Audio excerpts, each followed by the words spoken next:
गोलोम बोथोरा थांबाय गोजां बोथोरा फैबाय जों बरायबाय पिकनिक जानानै नै जोंना आमाइया गोदादों अमा बेदर नाय लोगोफोर बेसेबा गोथाव बेसेबा बुरजा बेसेबा मेजेम वाव जानोसै जों खुगाजों गन्थंजों साहा फुदुंनो थाखायहाय जोङो साहा फुदुंबाय नै आनै मोना मादै मोना मैगं हादों बेसेबांबा गोथाव मैगं आरो खाथियावहाय दखानबो होदों जोङो जाय जानो गोसो दखानाव जाफैनो हागोन दाउ लकेलबो बुथारबाय दै फुदुंबाय ओंखाम जानो ओरैबायदि समायना जायगा हाजो सेर सेराव जोङो दिनै पिकनिक जानो ओंखारबोदों स्राय स्राय बोहैदों गोजों दै नै बेयावनो सोरबा दुगैदों बासोम बासोम जामबाय गगा मोनगोन बे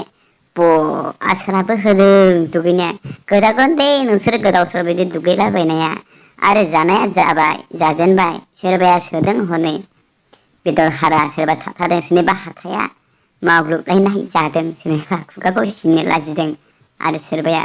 ओरैबा नायदावदों नै दालि रानबाय बेदर रानबाय जाना हो नोंसोर हागौ मानि मा स्टाइलनि जादों बिसोर नायलाय नायलाय जापानिस स्टाइल ना चाइना स्टाइल जादों आरो बिसोरो हाग्गा हुग्गा दुखु दाहाखौ दोनथ'नानै गोदान मिजिं सिमां सुजुनानै गोजां बोथोरनि मुङै जादों नै जोंना आयंआ उन्दुलांलाय लांबाय बिसिनि जानायखौ नुयै नुयै जादो आरो मोखां सोमहरलायनाय दा बिन्दास जानानै हो दि जाना होदि लागाव दंबावो आरो बेदर ओंख्रि बुरजा दङ माखौ जाला जा पापर दालि दाउ बेदर ना अमा आरो सोरबा सोरबाया आरो खनाव थांनानै हारा अरगासिनो दङ हारा जागासिनो दङ आरो सोरबाया नायदों ओंखाम ओंख्रिया नै गासैबो दंजोबो आरो माखासे बाखिफ्रा जागासिनो दङ जाबाबो जोबै मा जाबा जा एम्बु खुगा दाउ हांनायनिलै नै दाउ हांसो बिसिबांखौ नुबाय बेसेबा गिदिर गिदिर दे मोनजादों नालाय जाना होब्रा जोंनोलाय मानो देखायनांगौ खुदै गगोन दे नोंनि लेबुखौ नुनानै गासैबो दे जा टफि गग्लस टप 10 दे गाननानै जानानै हो हागौ हागौ सोर गेन्द्राद्रालै बिलाय होनोसै नामा बिलाय जेरै देहा एरै जानायलै जाना हो लागाव आरो हायोबा अबसे जानायजोंल' जानाय नङा दे हाथाया गगोनबो हाथाया गबा खिन्थु डक्टर मोननाय नङा जाखां लोंखां आरो मोसादों मोसा बेसेबां हागौ एसे इन्जय खालाम दे दिनैनो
नोंसोरो आरो गल'सो नायदों मालाय हिर'फ्रा मोसादों नोंसोरो गल' नायदों बिदिबा जोङो दिनै थांफिननायनि लाहार फाहार जाबाय बाय गुड बाय